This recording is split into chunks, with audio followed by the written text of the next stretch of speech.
lagu-lagu dari udah singer tadi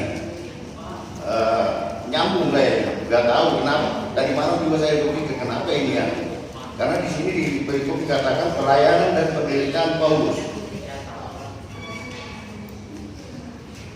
Sekarang kita berpikir kalau itu Yesus, saya akan diberkati secara materi. Nah, mungkin di sini dikatakan dari sekarang aku suka cerita bahwa boleh menderita karena kamu. Di sini Paulus mengikuti jejak-jejak Yesus.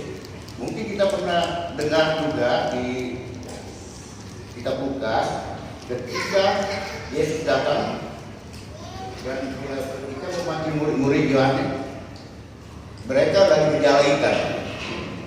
Ketika menjala ikan, mereka dapat ikan banyak sampai jalannya koyak, robek. Tapi banyaknya ikan itu sampai nggak bisa terangkat. Tetapi ketika mengikuti Yesus, mereka meninggalkan semuanya. Perahunya ditinggalkan, jalannya ditinggalkan, dan ikan-ikan tangkapan juga ditinggalkan. Dan di sini Paulus menjelaskan, saya lihat dia mengikuti langkah Yesus dalam melayani. Mungkin kita dalam melayani, kalau saya nanti melayani, saya akan dapat berkat. Kemarin ekonomi saya begini, akan menaik.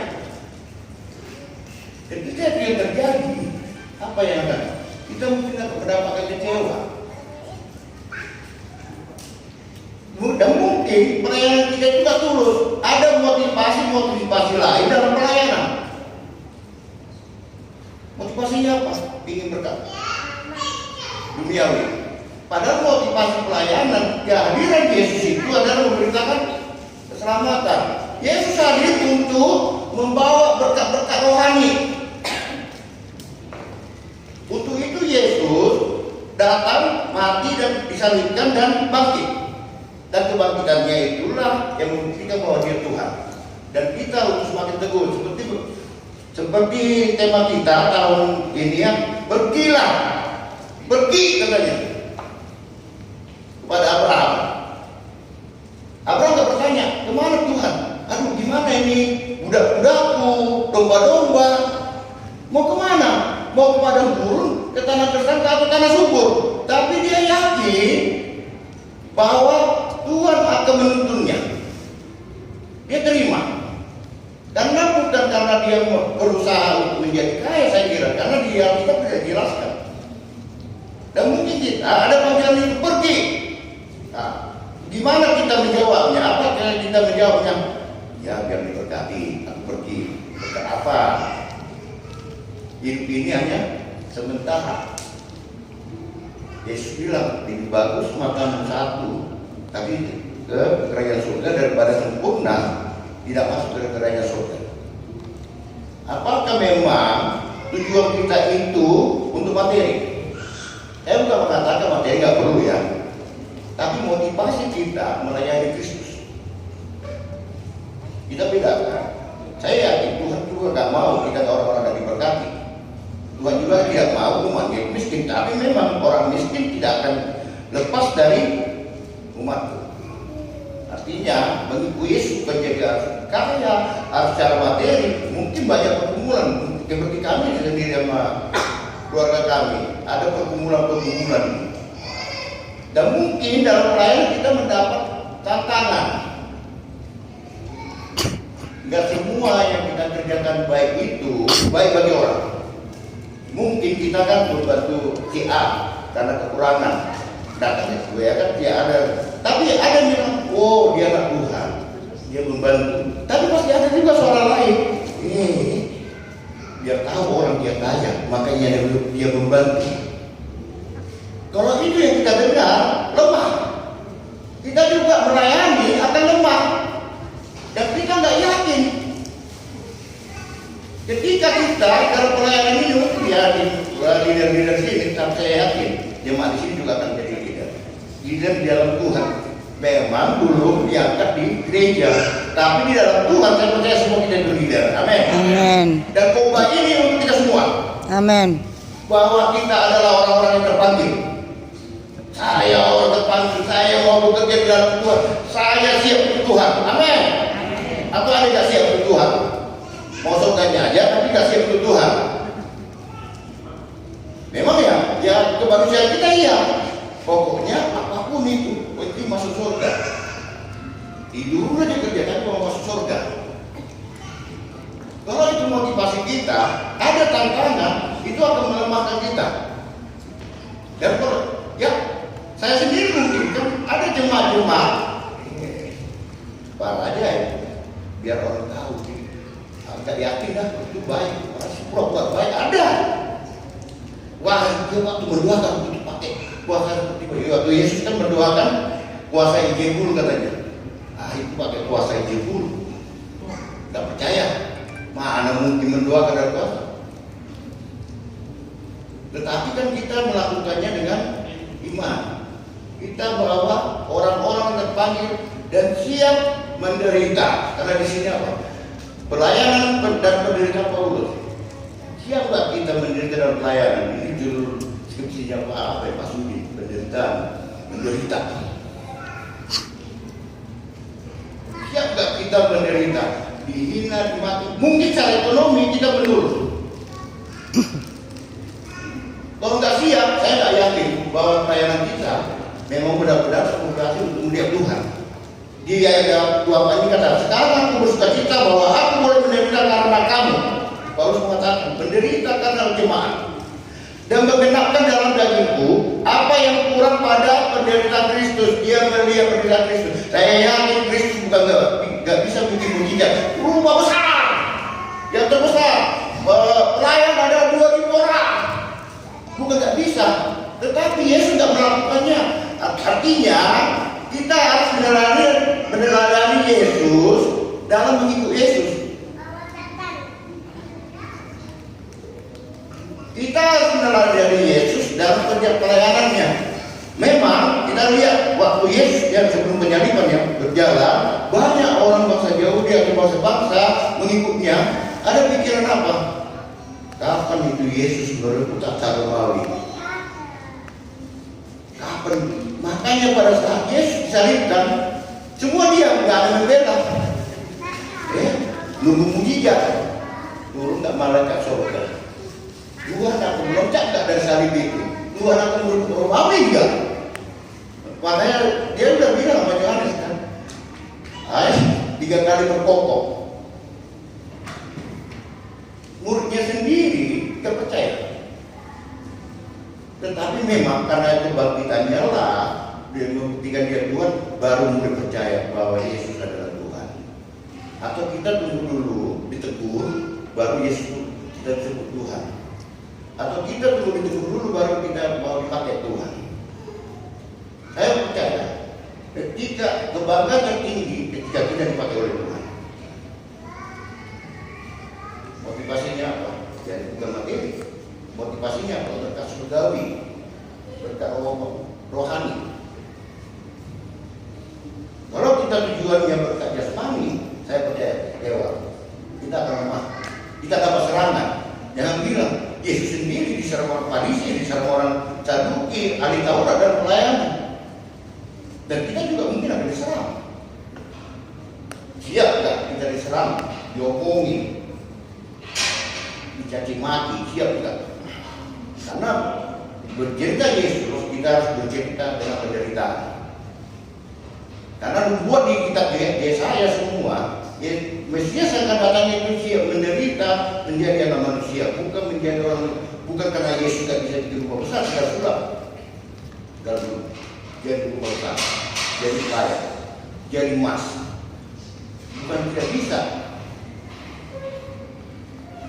Artinya berarti motivasi kita untuk mengikuti Yesus bukan materinya, tapi bukan karena saya bilang kita nggak butuh materi ya, nggak mungkin kita nggak makan, nggak mungkin anak nggak sekolah. Tapi saya percaya ketika ada bencana, tapi kita tetap kuat dalam Tuhan. Amin. Ketika kita ada masalah, kita tetap berseru kepada Tuhan. Ketika pelayanan kita bermasalah, minta kepada Tuhan, Tuhan, jadikan aku hamba yang setia. Jadikan aku alatmu, aku ingin bekerja di ladangmu. Mungkin kita perlu refleksi, kalau memang kita mau dipakai Tuhan.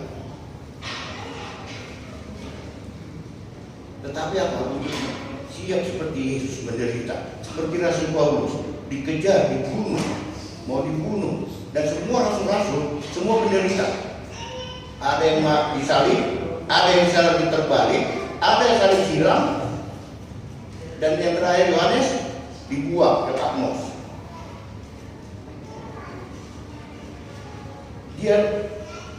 Mereka siap menderita dengan sukacita.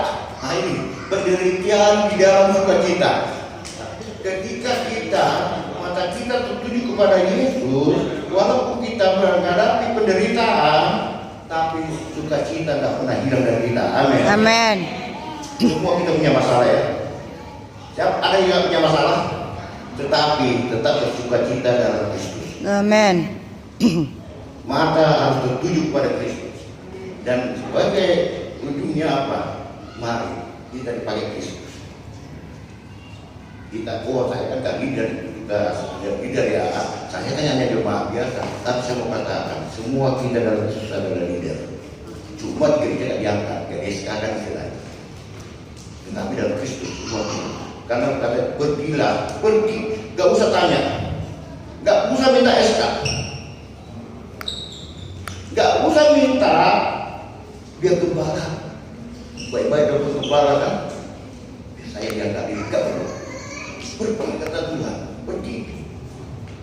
Mau kepada guru, mau kepada tandus, tapi tidak hanya satu keyakinan apa? Bahwa Tuhan siap memberikan yang terbaik bagi kita. Amin. Abraham bersedia pergi karena Tuhan pasti punya rencana. Ketika Abraham dimintakan mengorbankan anaknya Ishak, Tuhan menyiapkan domba untuk disembelih untuk jadi korban. Tapi kita percaya, ketika sukacita ada pada kita, penderitaan itu akan. Tetapi mau banyak harta, nggak punya sukacita, tetap. Buktinya banyak orang kaya yang bunuh diri. Saya kira lebih banyak orang kaya yang bunuh diri daripada orang susah. Orang susah dipenuhi pergumulan. Tuhan, ya sudahlah, hanya saya rasa dengan nasi seporsi bagi 5, kami sudah bersyukur. Dia sudah kuat dalam penderitaan. Saya percaya orang susah paling kuat dalam penderitaan dibandingkan orang kaya. Orang kaya cuma diketuk sekali, udah gengsinya udah muncul. Cuma ditegur dia, kamu siapa? Ekonomimu gimana? Kaca ya? Karena dia gak siap dihina, gak siap menderita. Tapi orang susah, orang miskin apa? Pelayanan Naksar ini menyatakan kita dalam Tuhan harus siap dalam penderitaan. Amin.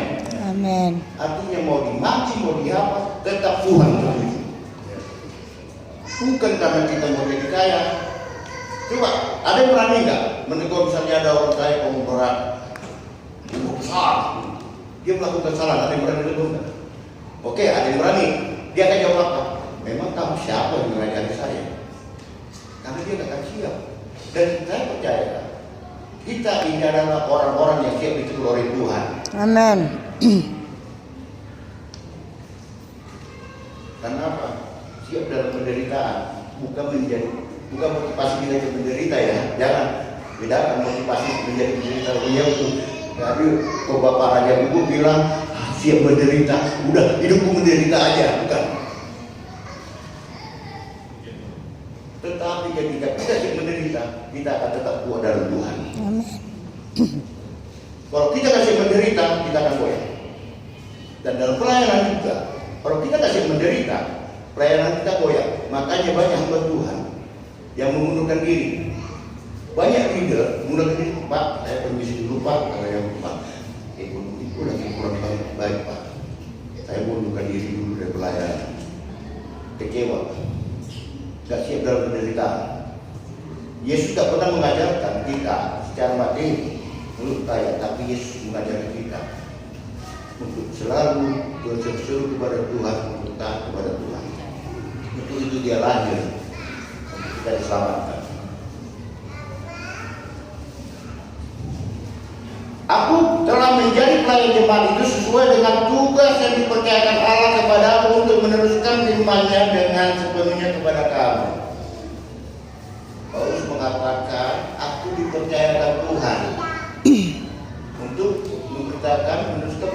Injil ini kepada umat. Kita orang-orang terpanggil siap gak memberitakan Injil. Amin. Kita harus yakin dulu, saya dipakai Tuhan, berarti saya harus memberitakan Injil. Oh maaf Pak Gembala, jangan dulu saya jadi leader, saya belum berita firman, jangan katakan itu.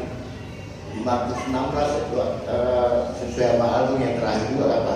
Tanda-tanda ini akan menyertai, Tuhan akan menyertai, Tuhan yang akan memberi karunia, Tuhan yang akan beri hikmat. Dan katakan saya belum mampu Pak. Wah Pak, saya kalau bandingkan Pak Rai jauh misalnya katanya. Saya berarti belum level. Jangan katakan Bapak Ibu belum level di hadapan Tuhan. Kita tetap besar di hadapan Tuhan. Amin. Ketika kita setia pada Tuhan, tanda-tanda ini akan menyertai orang percaya. Biar Tuhan yang memberikan karunia-Nya, biar Tuhan memberikan hikmat, biar Tuhan yang menuntun kita. Intinya, lakukan, pergilah,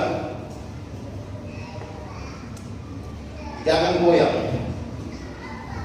Karena saya ragu juga di luar sana ya, banyak yang mundur. Di sini gak ada leader yang mundur ya.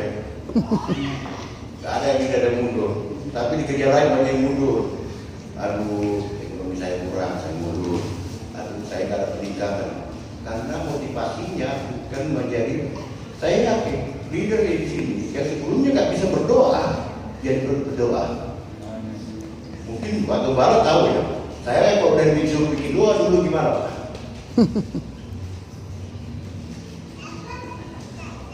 Pak Sudin tahu kan?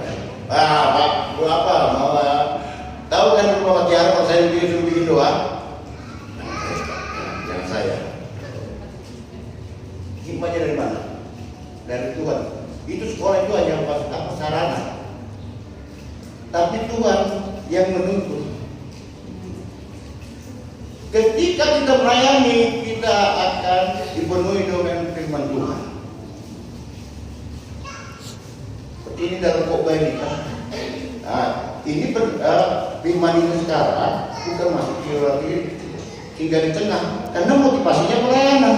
Tapi kalau motivasinya ya penting saya ibadah, biar Tuhan senang. Yang penting saya biar orang Kristen. Ya nggak ada yang masuk keluar. Nggak nyangkut ke tengah. Tetapi ketika motivasi kita, saya mau dipakai Tuhan, saya bekerja di dalam Tuhan. Coba saya katakan, Tuhan telah memanggil saya untuk bekerja di ladangnya. Mari kita katakan, Tuhan memanggil saya untuk bekerja di ladangnya. Kuatkan Dia dalam iman kita. Jangan ragu untuk menyatakan.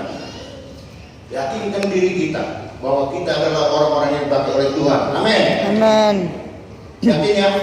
Dalam goyang. Walaupun dalam masalah atau persoalan hidup, kita tetap kuat di dalam Tuhan. Amin.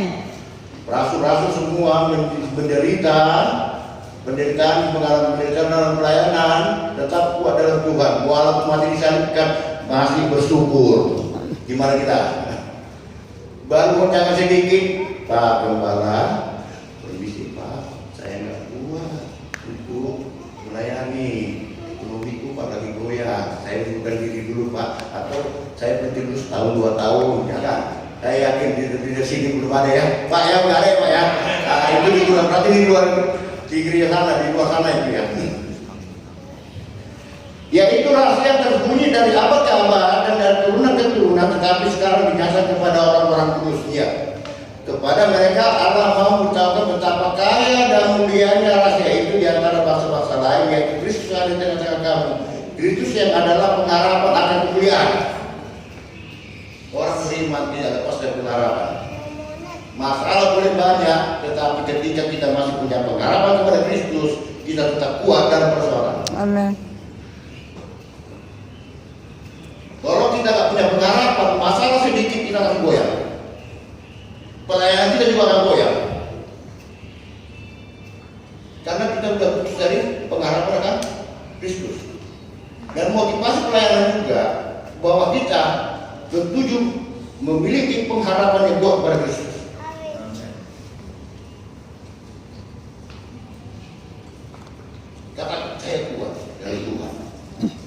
badai mengguncang, saya murid Tuhan. Amin. Amin. Saya dipakai Tuhan. Jemaat-jemaat di sini yang menjadi leader tetap juga. Mari kita semangati diri kita untuk menjadi alat Tuhan.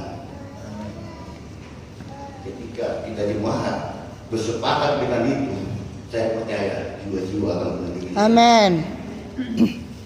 Panggil, ajari, panggil, ajari, panggil. Dialah yang kami beritakan, apabila tiap-tiap orang kami menasihati dan tiap-tiap orang kami ajari dalam segala hikmat, untuk memimpin tiap-tiap orang kepada kesempurnaan Kristus. Intinya pemberitaan. Pertama tadi apa? Intisari pemberitaan memberitakan Yesus. Dialah yang kami beritakan bahwa kita menyampaikan berita kedatangan Kristus, kita memberitakan iman yang disampaikan Kristus, kita memberitakan keselamatan dalam Kristus. Saya minta kita mulai belajar bahwa inti pengajaran pemberitaan adalah yang kami beritakan apa ini? Dialah yang kami beritakan, dialah Yesus. Jadi kita tidak memberitakan gembala kami berwibawa, bukan. Di gereja kami ada Pak Raja Hukum bisa mendoakan, bukan. Ada kuasa Tuhan di gereja kami yang bisa mendoakan orang sakit. Jadi jangan sebut nama. Dan saya juga yakin suatu waktu saya ketika berdoa mendoakan orang yang kerasukan dalam nama Yesus akan keluar. Amin. Di mana? Saya juga pertamanya ada. Bapak Ibu banyak tahu saya tidak bisa mendoakan dulu. Malah saya dulu serang itu siapa dulu sampai diserang. Yang depan ibu Jawa ya. Nah itu saya diserang. Saya kan belum memahami Tuhan Yesus. Saya diserang. Dikejar-kejar saya. Memang kenapa? Karena iman saya dulu masih lemah. Gak yakin. Masa ya? Ada kekuatan dari tangan ini tangan apa? Masa ya? Makanya kita bisa diserang. Percayalah, iblis gak bekerja kepada perampok. Iblis gak bekerja kepada pezina. Iblis gak bekerja kepada orang yang ingin kaya. Percaya? Kenapa? Ngapain iblis bekerja? Memang mereka sudah masuk warga kerjaan iblis. Iblis bekerja kepada kita umat yang percaya agar kita jauh dari Kristus.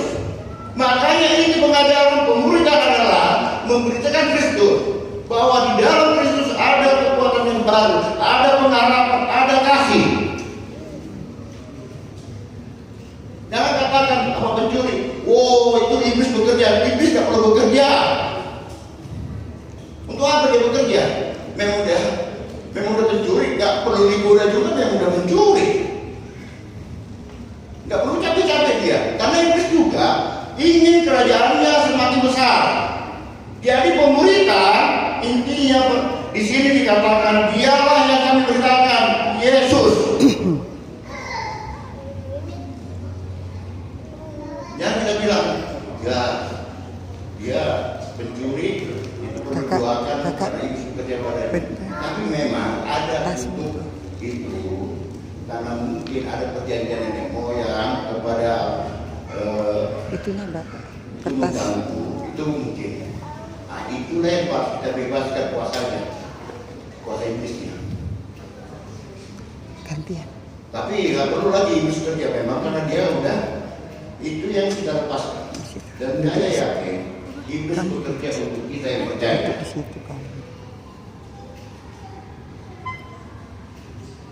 Seperti Nuh dicoba. Ayo dicobain dia. Tapi dia tetap apa katanya? Harus semua. Tidak. Sampai istri bilang tinggalkan Tuhanmu. Sampai sahabat-sahabatnya bilang, berarti kamu berdosa. Makanya untuk itu padamu. Jangan benar katakan. Kalau ada orang lagi jatuh, wah kamu karena kamu berdosa ya, berarti kutuk-kutuk mungkin ada proses Tuhan. Dan Ayub dalam proses Tuhan, ketika Iblis menyerang, dia yakin Tuhan juga percaya bahwa Ayub kuat dalam penderitaan. Jadi saya percaya iman ini mengingatkan kita bukan orang-orang lemah. Amin. Biar kita mengalami penderitaan permasalahan, kita tetap kuat di dalam Kristus. Karena inti pemberitaan juga adalah memberitakan tentang Yesus. Allah pemberitaan menegur dan mengajar dengan hikmat. Yang dikatakan di sini apa? Tiap-tiap orang kami nasihati, dan tiap orang kami asihati dalam segala hikmat, itu pemberitaan. Jadikan semua bangsa muridku. Dan kita mengajak orang-orang untuk kepada pertobatan. Kita mengajak pencuri masuk ke gereja ini. Kita mengajak orang berdosa ke gereja ini untuk membimbingnya, mengajak membawa dia kepada Kristus, dan kita ajarin, dan biar proses Tuhan yang bekerja.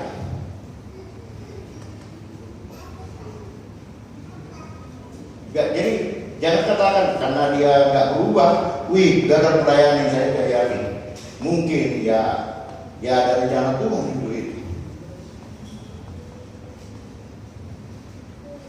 Tapi intinya kita tetap diberkati Yesus. Gagal atau berhasil, menderita, saya tetap hidup dalam Yesus. Amin. Saya tetap dipakai oleh Yesus.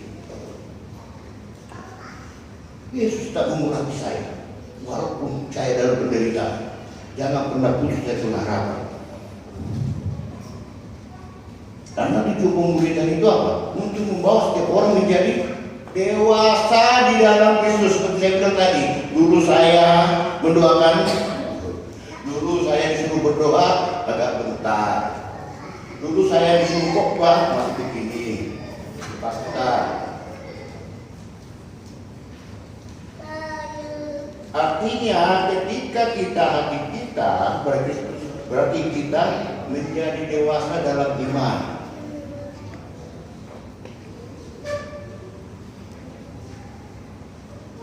Di sini dikatakan untuk memimpin tiap-tiap orang kepada kesempurnaan dalam Kristus. Kesempurnaan dalam Kristus.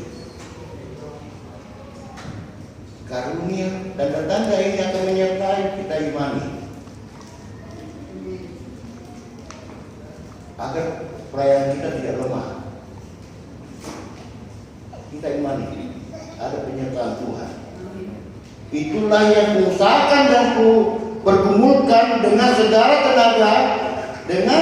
tenaga, sesuai dengan kuasanya, yang bekerja dengan kuat di dalam aku. Amin. Ini bukan kata saya tadi ya. Ini kata Firman.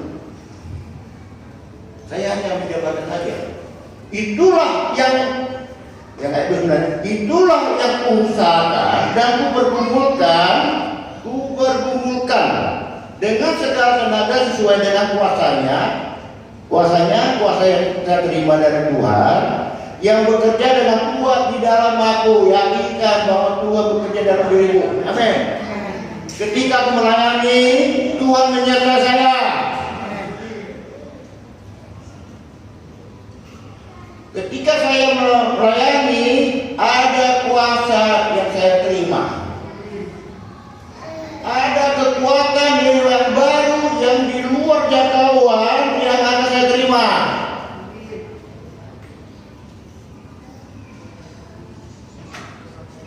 Mungkin di kita ini lagi ada digoncang sama iblis di pelayanan. Iblis kan tidak mungkin bekerja pencuri ya, tapi bekerja untuk umat percaya, umat Kristus ya percaya. Di mana dia? Karena apa? Dan saya yakin pemerintahan di dunia ini akan semakin berkembang. Amin. Ketika kita memakai prinsip-prinsip di Kolose 1 ayat 29, bahwa kita itu siap menghadapi persoalan apapun dan kita tidak pernah lepas dari pengharapan, dan kita percaya kuasa Tuhan bekerja pada kita. Amin. Ketika saya mendoakan, saya percaya ada kuasa Tuhan pada saya. Jadi bukan pada ada hebat, kuasa Tuhan yang hebat.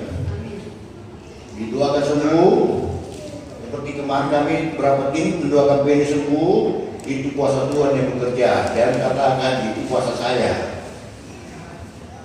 Oh Pak Raden hebat, mendoakan Tuhan yang hebat, Tuhan Yesus yang hebat.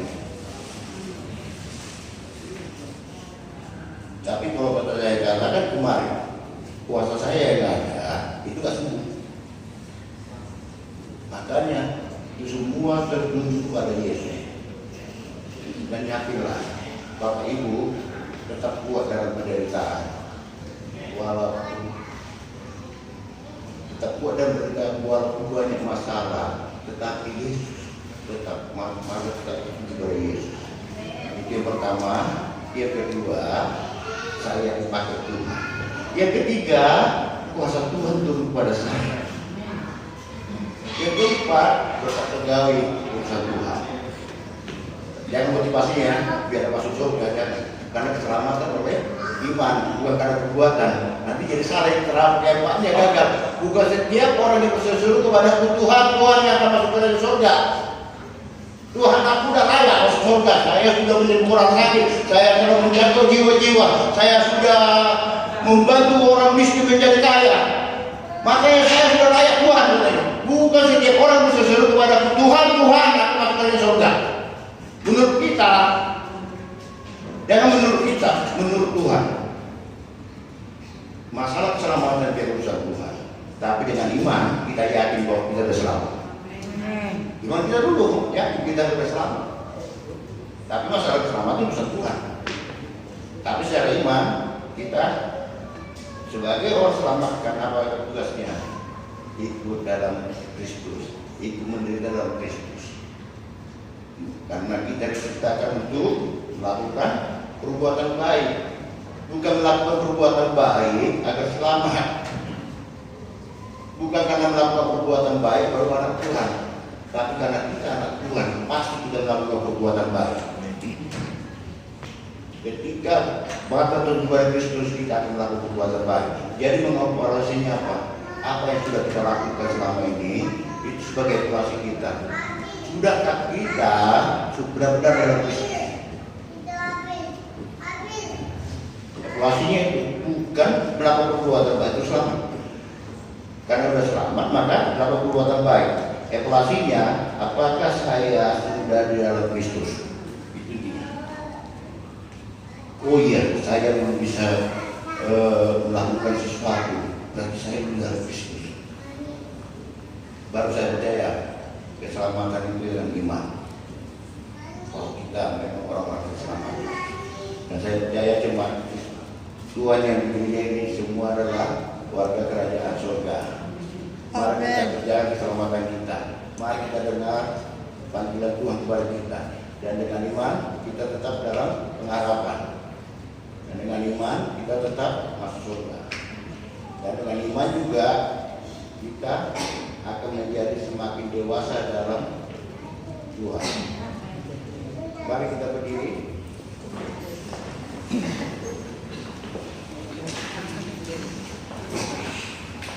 Bapak Ibu, kalau kita bicara firman, menyakitkan, terlalu pedas. Tapi apapun dari bukan saya mau katakan bahwa saya sudah hebat, tapi kata firman, saya hanya menjabarkan firman karena ini juga butuh saya. Saya juga diproses juga sambil belajar. Dan saya juga memotivasi Bapak Ibu juga, ayo cari jiwa. Saya siap membantu melayani, saya siap berbackup. Kalau ada orang yang dalam penderitaan, mari kita ajak terus dia. Ya mudah-mudahan kemarin kita nggak tahu nanti Mama Minori mungkin bisa bantu juga yang kita doakan. Ya dari itu minta didoakan lagi. Ya dimana kita bekerja sama. Terima kasih juga temannya Mama Jonas. Itu dimana kita membuka. Jadi kayaknya kita harus kerjasama untuk membentuk lagi satu proposal. Jangan katakan hanya saya yang mampu. Saya akan katakan saya pasti bisa. Tapi saya percaya ketika Mama Minori, Mama Tasya, Mama Jonas mendukung pelayanan ini, berarti ada kekuatan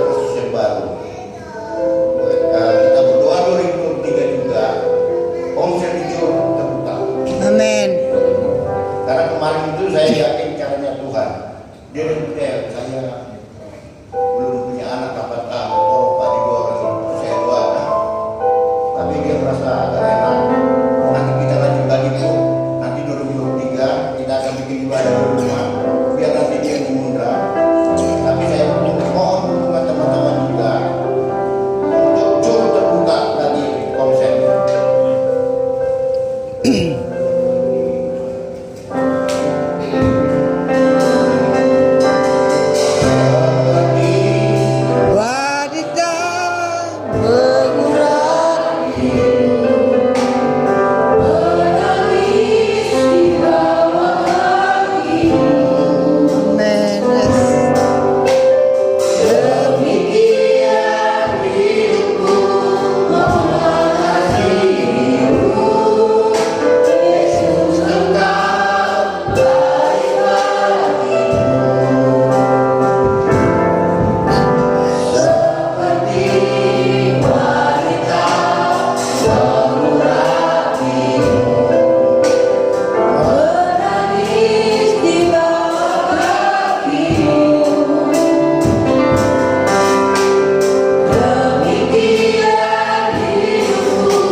mengalami